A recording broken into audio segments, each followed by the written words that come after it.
Tuesday Cafe. I'm Sean Canan, and we are broadcasting live on May 7th from the studios of WMNF in Tampa. And today we're going to talk about student demonstrations that have gripped campuses across the U.S. and even around the world. And that includes right here in Tampa at USF. We just heard a great discussion on Democracy Now! About the professor at Dartmouth who was harmed by police and her reaction to the police responses. We'll talk about all sorts of things about student demonstrations during this hour. Our guests today oppose the Israeli attacks on the Gaza Strip and the financial connections of their university. Saba Indawala and Victoria Hinckley from Tampa Bay Students for a Democratic Society have been demonstrating at USF. And I want to welcome you both to Tuesday Cafe, Saba and Victoria. Sorry. All right, I messed up here. I have to turn off my audio, but I will get you back on in just a second. All right, let's try that one more time. Welcome, Saba and Victoria. Hello. Hi, can you hear me all right? I can. Thanks so much. Sorry, I messed up there at the beginning. And Victoria, if you have video, that'd be great for our television audience as well. Yes. So let's begin with you, Victoria. You were a guest on WMNF's True Talk last week, and we learned that you were a student at USF, but you were suspended just before graduation because of your demonstrations. We'll talk about what happened at those protests later on in the show, but first of all, just let us know, are you still suspended by the university, and were you able to graduate?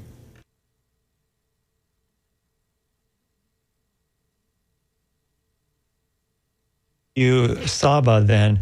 Saba, what can you tell us about why you're demonstrating at USF? What is it about the university and your demonstrations? And if you could unmute yourself, please.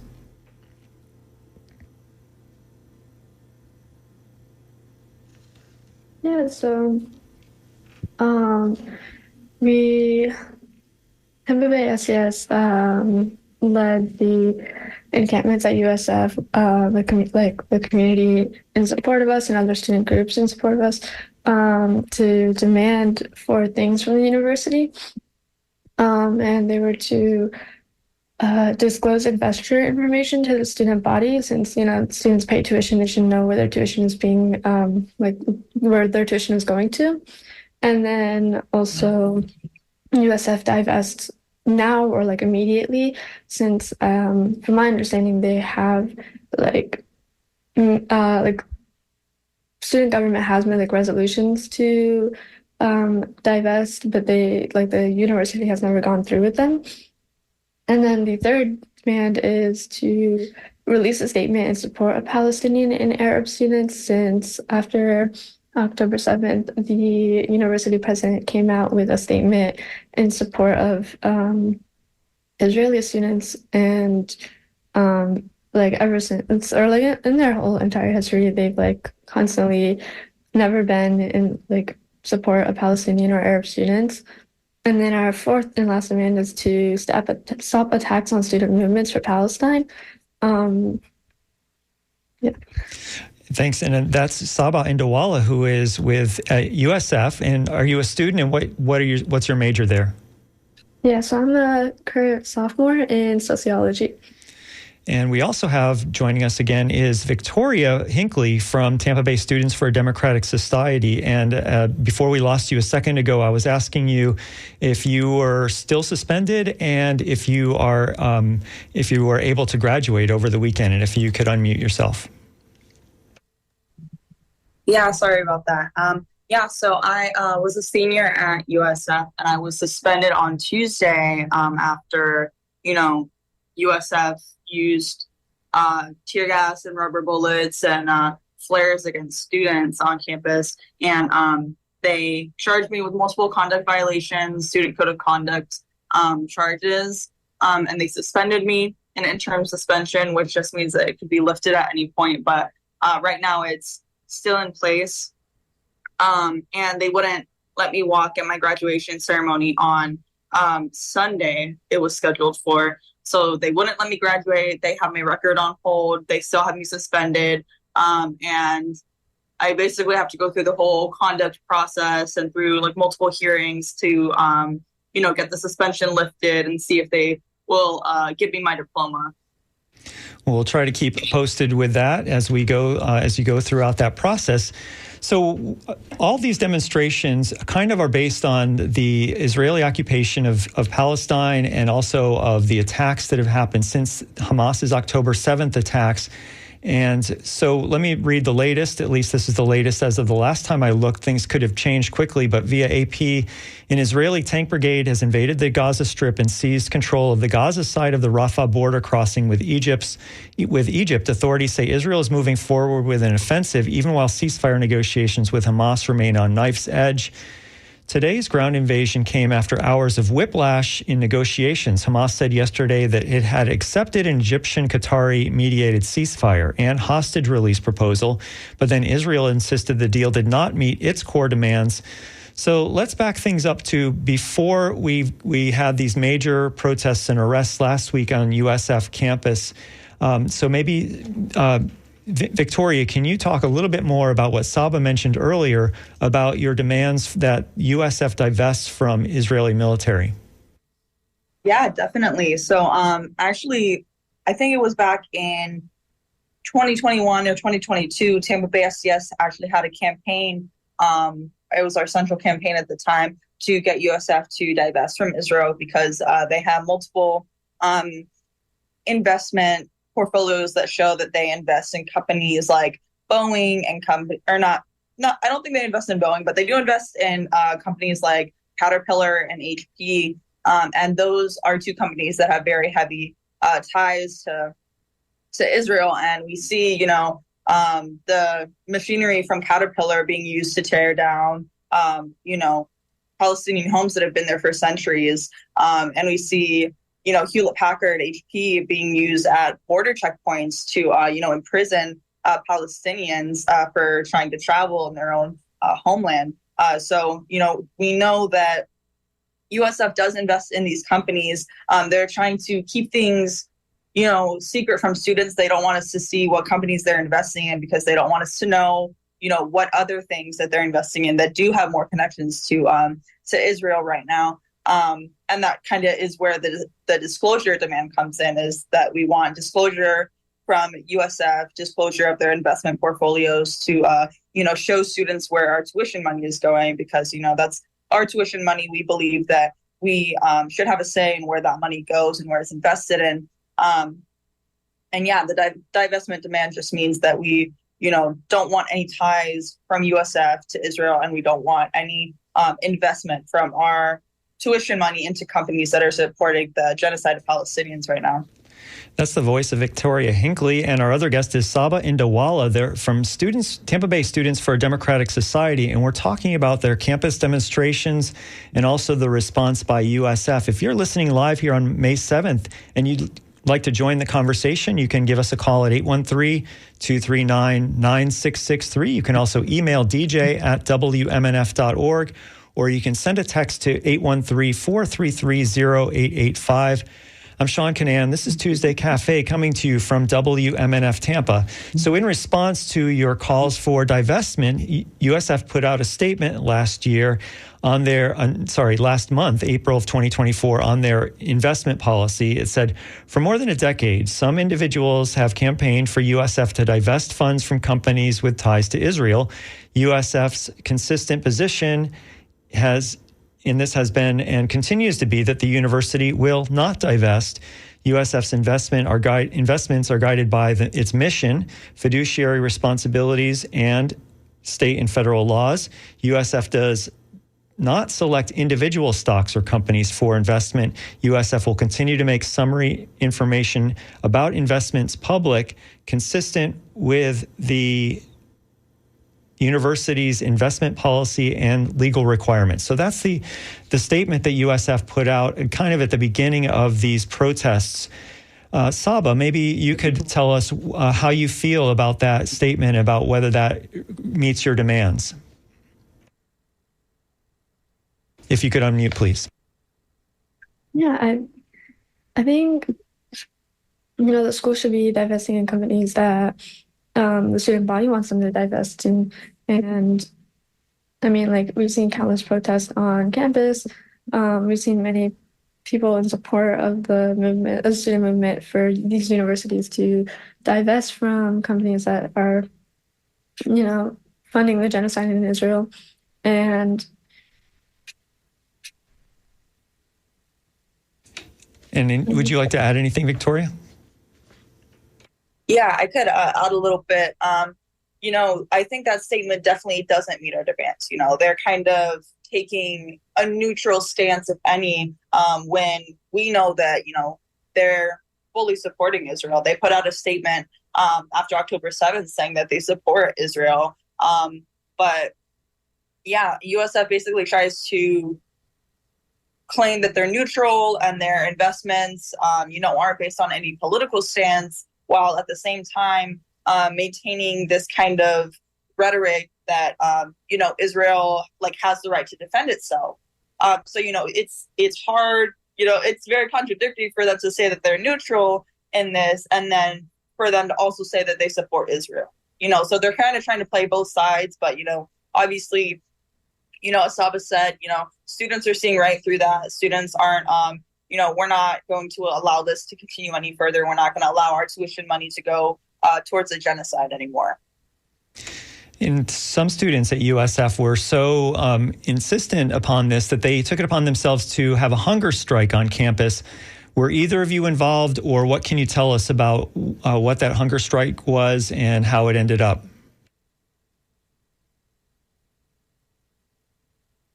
Yeah, I can answer this a little bit. So I wasn't involved, and I don't believe Saba was involved either in the hunger strike. But yeah, it just goes to show how popular these demands are among students at USF, and they have been for years. As Saba mentioned earlier, I believe in 2014 there was a really widespread petition that got over 10,000 signatures from students at USF to get USF to divest from companies that support Israel. So yeah, it's obviously a very widely supported demand at USF among students. It's been popular for over a decade at this point. So yeah, and the resolution that kind of came out of that, even though it's unfortunately not something that can bind USF administration to listen to the demands of students, it's very symbolic that shows what the students want and how they want it to be done, how the changes that they want to see of their university. So that resolution, did it get taken to the student government, and what was the outcome there?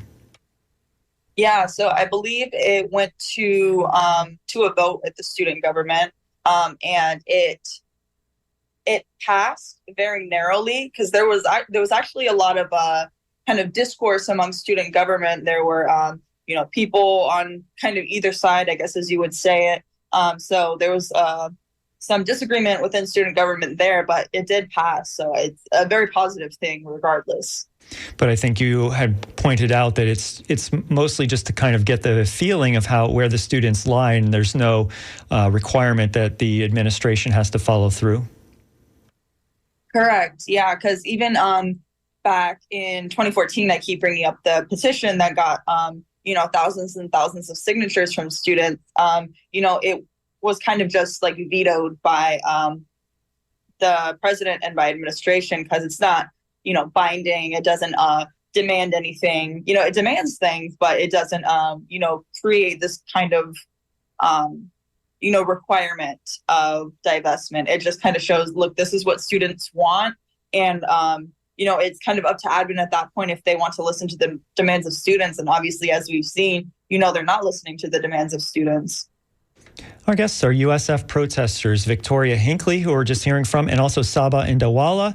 They're from Tampa Bay Students for a Democratic Society, and we're talking about the campus demonstrations, and also we'll be talking later about the response from USF. If you're listening live on May 7th, you can join this conversation.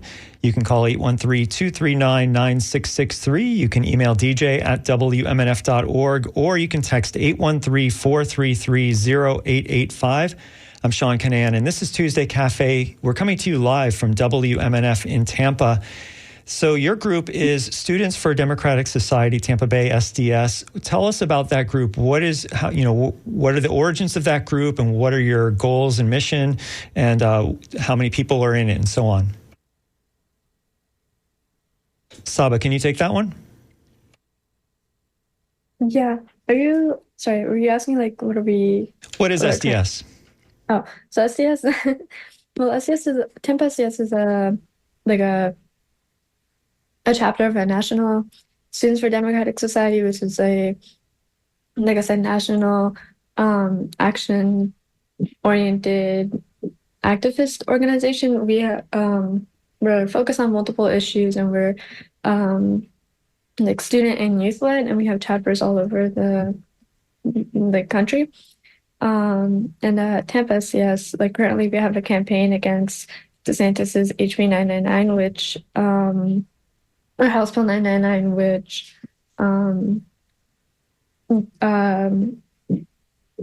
cuts funding to diversity, equity, and inclusion on campuses. So our current demands are to expand Africana studies, fund multicultural orgs, and defend women and gender studies. And your group, I think, is one of the groups that's participating in these protests, but there are also the other groups there as well. And so I'm going to name off some groups and tell me whether what I'm reading in the newspaper or wherever is right. And they're also parts of your protests there. The Tampa Alliance Against Racist and Political Repression, is that a group that you're familiar with? And what can you tell us about that? Yeah, definitely. I could chime in on this one. So the Tampa Alliance Against Racist and Political Repression, they've helped out a lot with the encampments. We have a lot of friends in that organization. And so with TARPER, they're actually also part of a national organization called the National Alliance Against Racist and Political Repression, which SDS is also an affiliate of. So, we work very closely. We agree on a lot of the same issues. So we're able to work organizationally together, and that helps a lot. But what TARPER does is they're really focused on police crimes work right now. They're defending a man named Antoine Glover against, he faced a lot of police brutality, and he has false charges against him. So they're focused on getting those dropped. And along with police crimes work, they're also really focused on Palestine work in Tampa right now as well. And then the group PSL, Party for Socialism and Liberation, we're going to hear from one of their members in a few minutes, because I encountered that group as one of the leaders at the demonstration when Joe Biden was in town. So have they been involved on the campus at all? Yeah, they were. I think a few of their members were there on campus as well. Yeah. And then CARE, the Council on Arab American Relations? Oh, sorry, Council on American Islamic Relations. I apologize for getting that name wrong at first, but they were also at the Joe Biden protest, and I think they've helped out on the legal side of things for some of the demonstrators. So are they involved at the USF protest as well? Yeah. Sorry, you can go. Go ahead, Saba. Yeah, they have also been helping out on campus as well. So since I mentioned Joe Biden's appearance here in Tampa a few weeks ago, more than 100 anti-war demonstrators protested on the edge of the Hillsborough Community College campus in April before Biden arrived there. And what they were saying is that they took issue with the Biden administration's support of Israel's attacks on Gaza. They chanted things like "ceasefire now." And I'm going to play this short clip of Ali Abdelkader. He's an organizer with the Party for Socialism and Liberation. Their presidential candidate that he mentioned to me in that interview is, I'll find that and mention it afterwards. It's Claudia de la Cruz. And so he was protesting the Democrats' presidential nominee, President Biden. But here's Ali Abdelkader from PSL. We are here because Joe Biden is coming to Tampa. Joe Biden, who has been funding the genocide in Gaza, who has been arming the Israelis, who has supported them all the way through this process. Joe Biden, who, if he wanted to, could, with a stroke of his pen, stop sending weapons to Israel, force Israel to do an immediate and permanent ceasefire. He is complicit in this. He is complicit in war crimes in the Gaza Strip. All of the tens of thousands of people who have died, the millions who are currently starving in the Gaza Strip, he is complicit in that. And now he is coming to Tampa to talk about how he cares about women. Give me a break. He does not care about the women in Gaza. If he thinks that he's going to win Florida while he's supporting a genocide, he has another thing coming. We are here to say, no, Genocide Joe, you are not welcome here in Tampa, and we're going to remind you of that fact. We're not going to let you forget it. Okay, that's Ali Abdelkader speaking a couple of weeks ago. He's an organizer with the Party for Socialism and Liberation. He spoke in April at a pro-Palestine demonstration in Tampa. More than 100 people were protesting before President Biden's speech on the HCC Dale Mabry campus. And so, Victoria, would you like to respond to what Ali is saying there? Yeah, definitely. I think that clip kind of really showcases like the messaging of the protest and why we were there. Because, Ali was exactly right. Biden came to Tampa, came to Florida specifically, where, we're facing a 6-week abortion ban now. And he's trying to kind of make amends with his voters. He's trying to kind of, show face and try to, lie and say that he does care about these issues when, when he was president, he did nothing to protect abortion rights. He did nothing to codify Roe v. Wade into law. And then Roe v. Wade was overturned, So that was a big promise that, he let people down on, because, lots of people voted for him under the guise of, him protecting women's rights, him protecting reproductive rights, which he did not do. And now that, Florida has passed a 6-week abortion ban, he wants to come back and try to say that he does care about women when, his actions don't show that. And especially his actions of, sending weapons and bombs to the IOF, bombing women and killing women and children. It's very clear that he doesn't care about women. And yeah, what Ali said was like definitely right. Because, if Joe Biden wanted to, he could stop sending weapons to Israel. He could, end this genocide, because, there's no Israel without the U.S.'s support. I think it was last time I checked, it was like the U.S.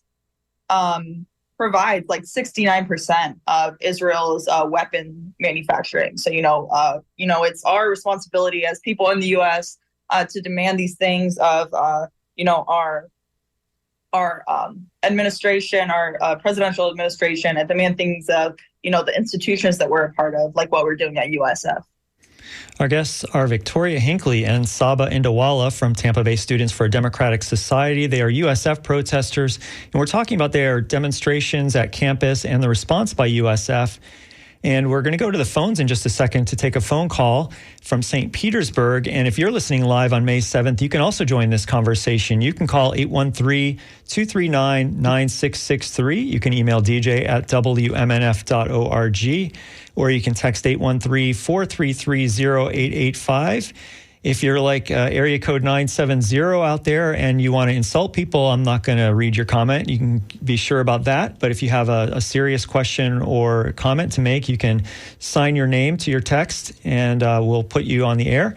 I'm Sean Canan. This is Tuesday Cafe coming to you from WMNF in Tampa. So we're going to go to the phones now because Mariana in St. Pete wants to ask you some questions. Here, hi, Mariana. Welcome to WMNF's Tuesday Cafe. Hi, good morning. I'll try to make it brief, but I would like for the young women to help me understand actually a couple things, because it doesn't make sense to me. And the first is the requirement that USF divulge where their investments go. Let's just say, for discussion purposes, that's not going to happen. Why don't they just take their tuition dollars elsewhere to a university that will be better aligned with what they believe in, and that might divulge that information. And it's a simple analogy, but if I go to a restaurant and I receive yucky food or lousy service, I just don't give them my money anymore. So that doesn't make sense to me. And then the second they were talking about the new bill that DeSantis is bringing down and women's rights. And there's such a disconnect for me to support what I believe is Hamas and a very stringent, they were using abortion for discussion purposes. And if you get pregnant, you get killed through Hamas. You get stoned to death. You can't vote. All of those things. And yet we're talking about women's rights.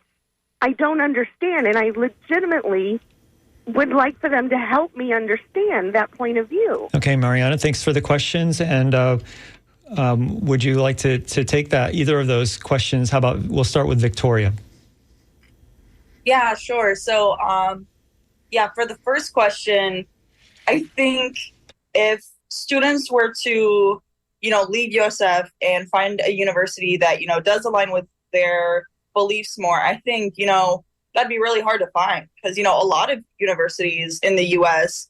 do invest in Israel and do support Israel. And that's why we're seeing nationwide protests at, hundreds of colleges and universities, across the country that are demanding the same thing that we're demanding of USF because, an overwhelming majority of them do invest in Israel and do, support these Zionist beliefs. And I think,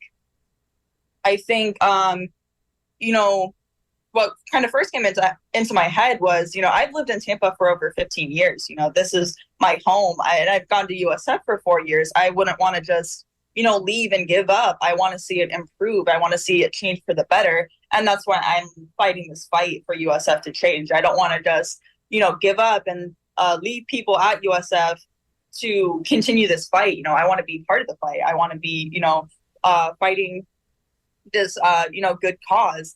And then for the second question, sorry, I'm kind of trying to dig out the question in there. But yeah, I mean, I've heard no evidence that, if, a Palestinian woman gets pregnant that, she's killed. I haven't heard that. I haven't, seen any evidence to support that. But what I have seen evidence to support is, there's women and children in Gaza right now that are starving. There's, pregnant women in Gaza that are starving, and, women that are breastfeeding that need to feed their children that are, undergoing famine-like conditions. And I think, the resistance in Palestine is fighting against that. They're fighting against the genocide of, Palestinian women. They're fighting against the, blockade that Israel has on, what food or resources goes in and out of the Gaza Strip. Because, it's, Israel and the IOF that are making that decision of,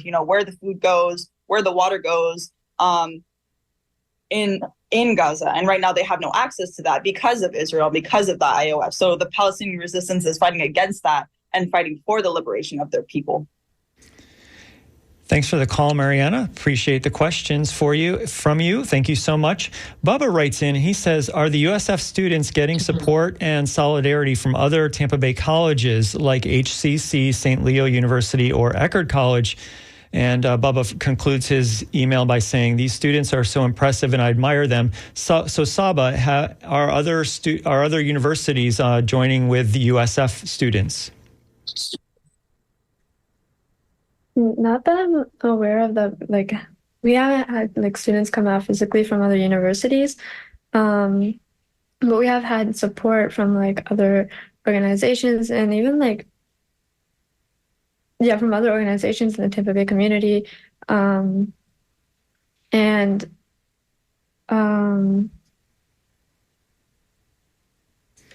I'm blanking right now. Yeah. Victoria, do you know of any other universities that have partnered with you guys? And as far as partnered, I'm not sure of, but I do know that, people, people that, aren't even in the Tampa area heard about the encampment and came over as fast as they could. I encountered people from, as far as UCF and professors from UCF and all across Florida that, and USF alumni and people that didn't have, a solid connection with USF. They came out to support us and support our demands. So it's clear that not only do USF students widely support these demands, but, the community of Tampa and even Florida, supports us in demanding these things of USF. Our guests are USF protesters Saba Indawala and Victoria Hinckley from Tampa Bay Students for a Democratic Society, and we're talking about their campus demonstrations and the response by USF. And we're going to get to those pretty soon. We haven't talked in a lot of detail yet about the demonstrations last week. If you're listening live on May 7th, you can join the conversation by calling 813-239-9663. You can also email dj@wmnf.org. Please sign your name. And if you text 813-433-0885, please sign your name as well, and you can join this conversation. So David writes in, he says, thanks for bringing these great guests on your show today. I was surprised to learn recently that the University of Florida has the largest number of Jewish students in the USA.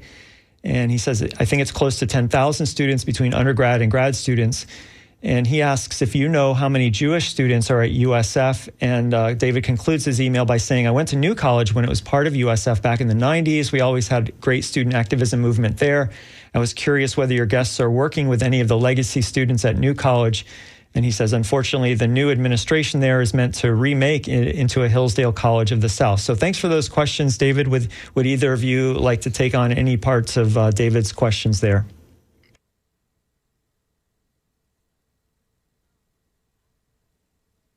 Okay, well, we can move on from there, and we can talk. Oh, Victoria, go ahead. Yeah, I was just giving Saba a chance to speak if you wanted to, but yeah, I can't answer them. I don't know the number of Jewish students at USF off the top of my head, and then as far as the second question goes, we actually did our SCS chapter went to New College not too long ago. They had a panel, talking about, what kind of happened there and like what happened at the Board of Governors where, their college was kind of like redone, like to fit kind of what DeSantis wanted to, change about their school. So yeah, we do have some good connections from students at New College and people that used to go to New College. But as far as coming out to the encampment, I'm not sure if we had any New College students there, but I hope they can show out to any future actions that we do have at USF. Let me read another email or two that have come in. Greg writes in and says, anti-Semitism is being weaponized to scapegoat nonviolent student protesters and silence Palestinian voices. We are radicalizing our youth. This response shows nothing but fear and ignorance. That's what Greg says that out there in cyberspace. A similar comment was made by the last guest on Democracy Now!, who was a Professor Orlick, Annalisa Orlick, who is a Dartmouth professor who was arrested and manhandled by the police. And she said at the end of her interview to stop weaponizing anti-Semitism.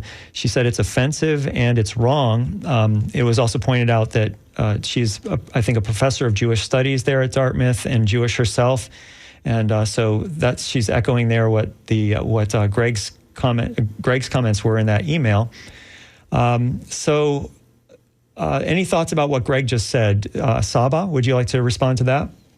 Yeah, I think it's important to note that like anti-Semitism is used as it's like always, sometimes it's like it's used by Israel and the IOF to support Zionism, but there's a clear distinction between the two, and they are not the same at all. Where Zionism is an occupation of Palestine, and that has nothing to do with being anti-Semitic at all.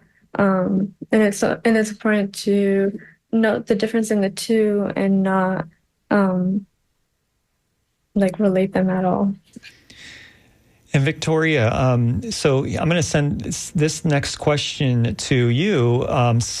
James says, what about the non-student agitators and the fact that Hamas is the government there and the terrorist group there? For your support Gaza, you support terrorists, is what James is saying out there in cyberspace. Any thoughts on that, Victoria? Yeah. So for the first part, for non-student, I think he's referring to like protests, but. Yeah, we had lots of community support. I wouldn't call it agitating because I think if you even, just look at some of the videos from that day, you can see our protests remaining, quite peaceful, staying very stagnant. And when, people like the Dean of Students, Danielle McDonald, called in riot police and have them circle around us, we just, we don't escalate towards them. We stay where we are at our peaceful protests. And then they call in the police to move towards us with tear gas and rubber bullets.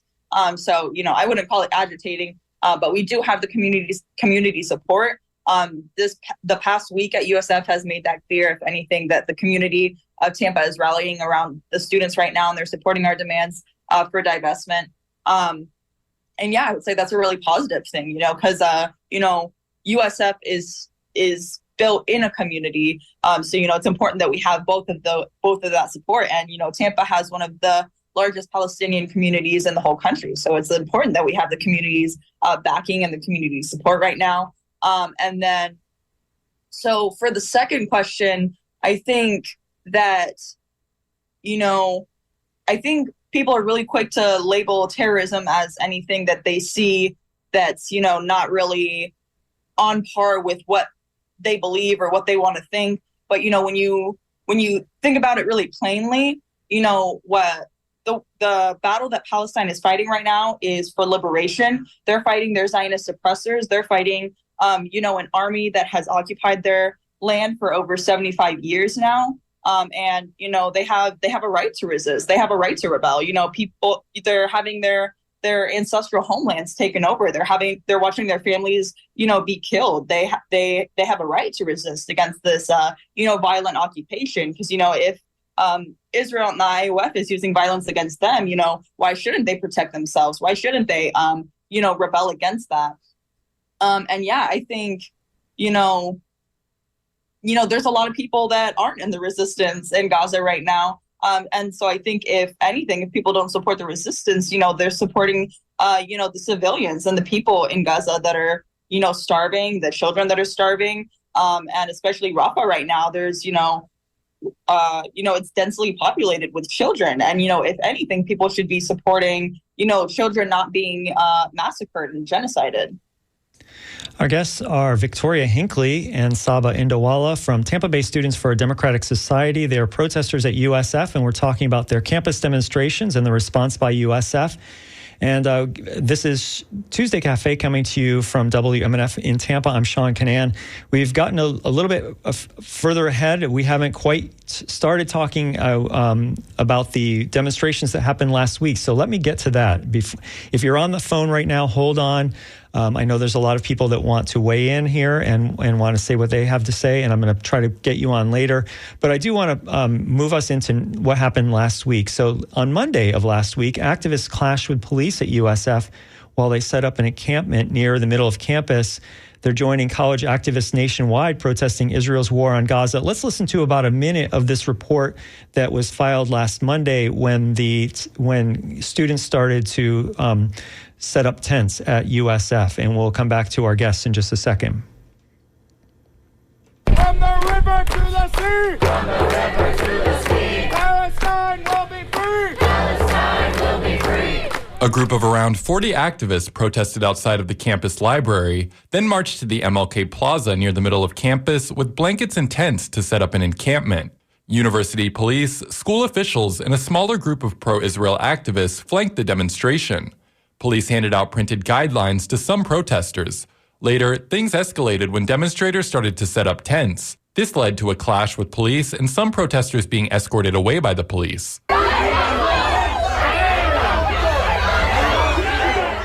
Students like Kamiko Solomon acknowledge the risk but continue to demonstrate. Everyone should be scared, but at the same time, it's nothing compared to what the Palestinians are going through at the moment. Protesters are demanding that USF divest from Israel, disclose all investment information, and put out a statement standing in solidarity with Palestinian and Arab students. Ali is a demonstrator who spoke at the rally. Their investment portfolio has remained private since 2013. We as students, alumni, and faculty of a public university deserve to know where USF money goes. In early April, a group of USF activists ended a hunger strike lasting over 2 weeks. They too demanded the university divest from Israel. For WMNF News, I'm Chris Young in Tampa. Well, that's Chris's description of what happened last Monday at USF, and things were moving really quickly last week. We'll get to Tuesday in just a second, but this is the statement that USF put out on Monday, and honestly, I'm not going to have time to read it all. I was hoping that I would, but it's very long. The University of South Florida values the right to free speech and protecting the constitutional right for individuals and groups on campuses to express themselves. This includes peaceful protests and demonstrations that occur regularly on USF's 3 campuses without incident and are part of the public discourse of a university. However, the expression of free speech must remain peaceful and not violate the law or USF policies. The university has been clear that violence, threats, harassment, and disruptions will not be tolerated. And then it goes through about the arrests of 3 people that day on Monday. And it might make sense for me just to kind of now move into Tuesday before we go to our guests who are there presumably for both of these demonstrations. Last Tuesday, dozens of heavily armed law enforcement on the Tampa campus of University of South Florida can be seen in videos with shields and helmets as they disperse the peaceful gathering of people who are protesting the U.S. support of Israel's attacks on Gaza. So this was Tuesday afternoon. And I was not there. I was not there Tuesday. We had Chris there Monday. But I watched videos that were posted to Instagram. And here is the announcement that the police said when they were about to release what they called chemical munitions. So let's listen to that. Do not resist arrest or any other enforcement action which could result in risk of injury which may occur. We will be utilizing chemical munitions. We will be releasing chemical munitions, and you can see the video posted on Instagram by Resistance Tampa Bay. It shows police using gas and a number of protesters sprinting away from that gas. Some of them were crying and holding their heads. 10 people were arrested that day. A former reporter of ours was there on the scene, and she said that even though she was reporting, she was still affected by the gas hours later. It was burning her nose and face and eyes. Presumably both of you were there. Saba, how would you describe what happened on Tuesday when those police arrested 10 people at USF campus? Yeah, I think it was really brave of people to continue to hold the line and to defend the encampment that we had up.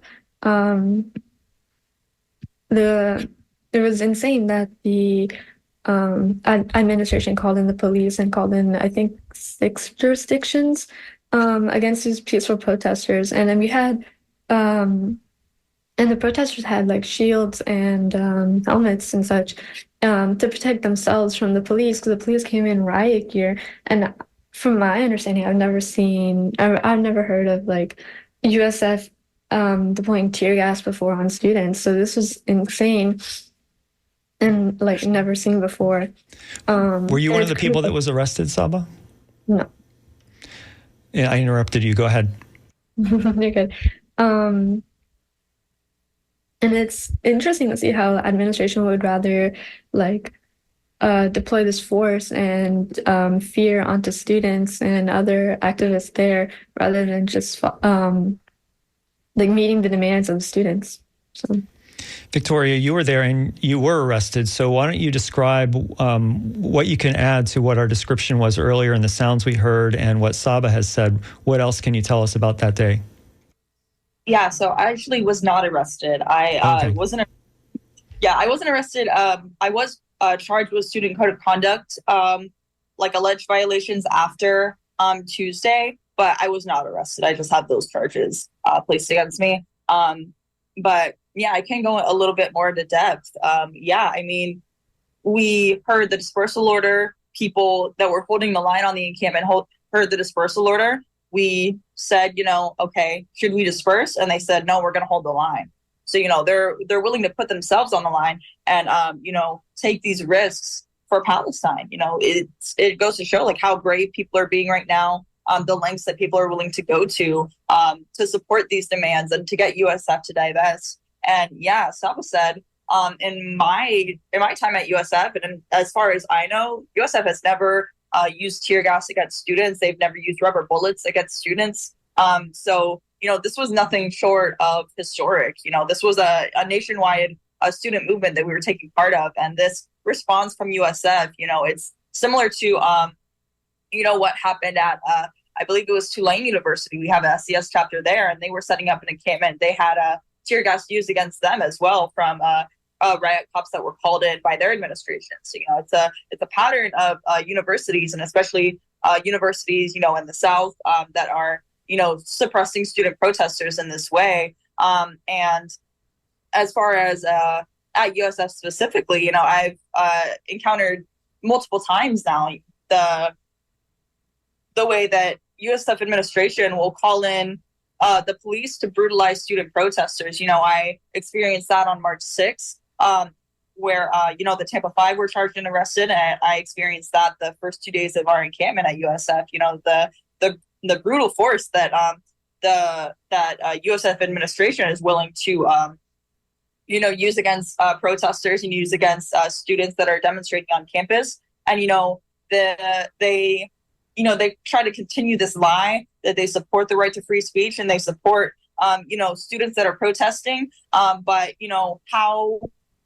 how can they continue to say that when, students were tear gassed on their own campus? How can they say that when people were shot with rubber bullets? It's ridiculous for them to continue this lie. They have never once in my 3 years in SDS at USF protesting constantly have I felt supported by the USF administration, or have I felt that my rights were being protected by the USF administration. So, they're trying to lie. They're trying to paint students.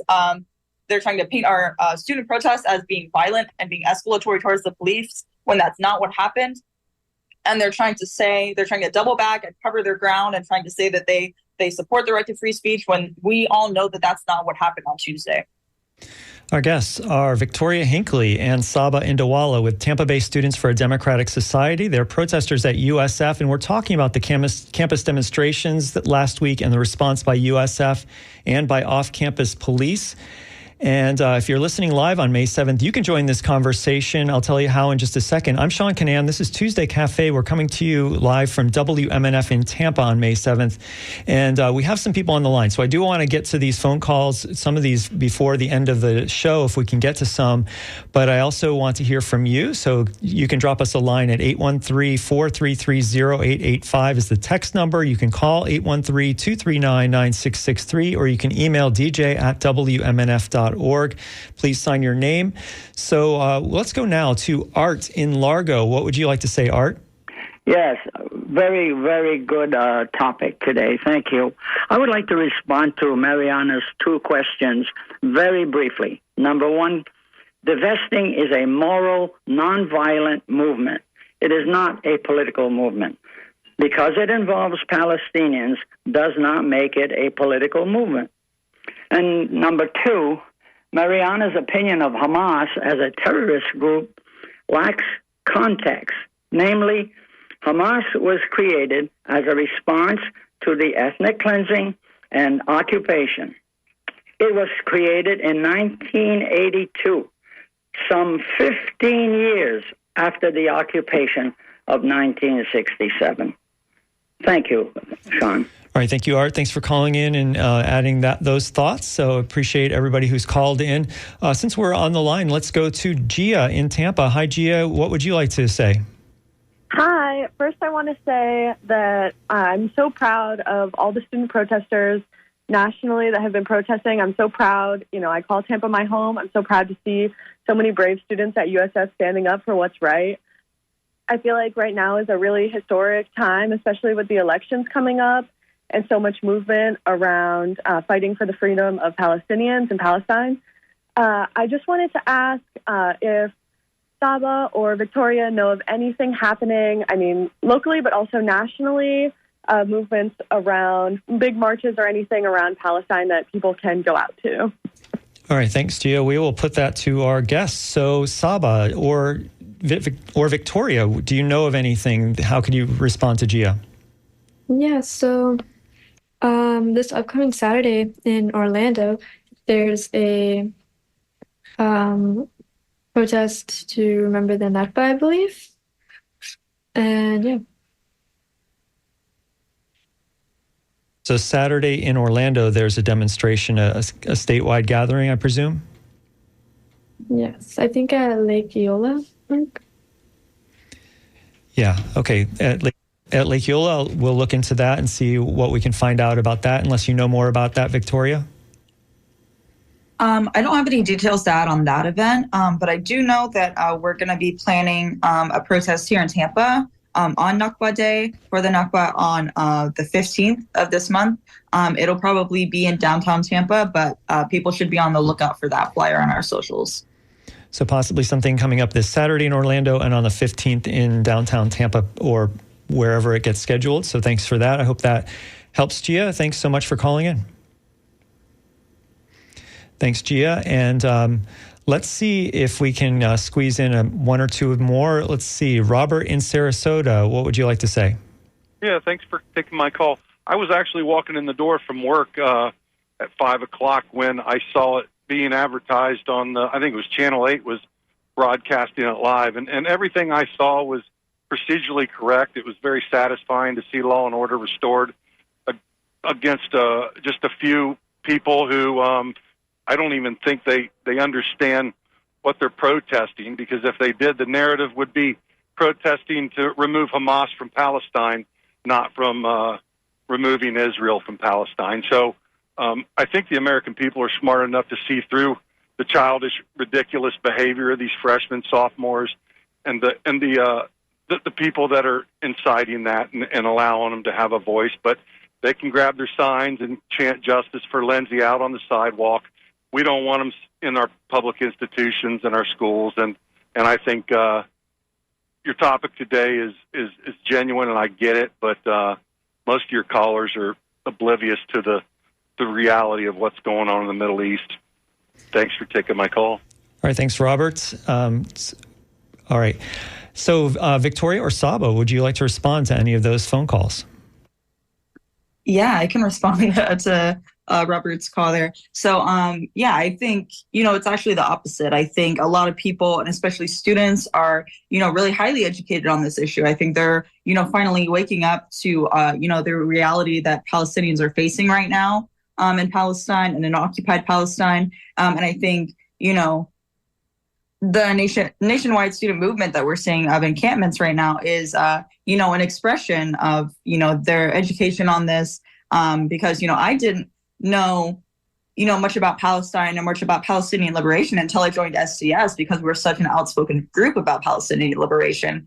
So, it was through that I was able to, gain this insight and gain this knowledge and, speak with Palestinians like in the community and, see their insight on it as well. I think that, kind of to his second point, schools don't run if students aren't there. There's no university if there's no students and there's no students paying tuition. So, I think that we have every right to be doing what we're doing. I think we have every right to demand these things of our university because, it's our school. We make it what it is, and we want to see these things of our universities.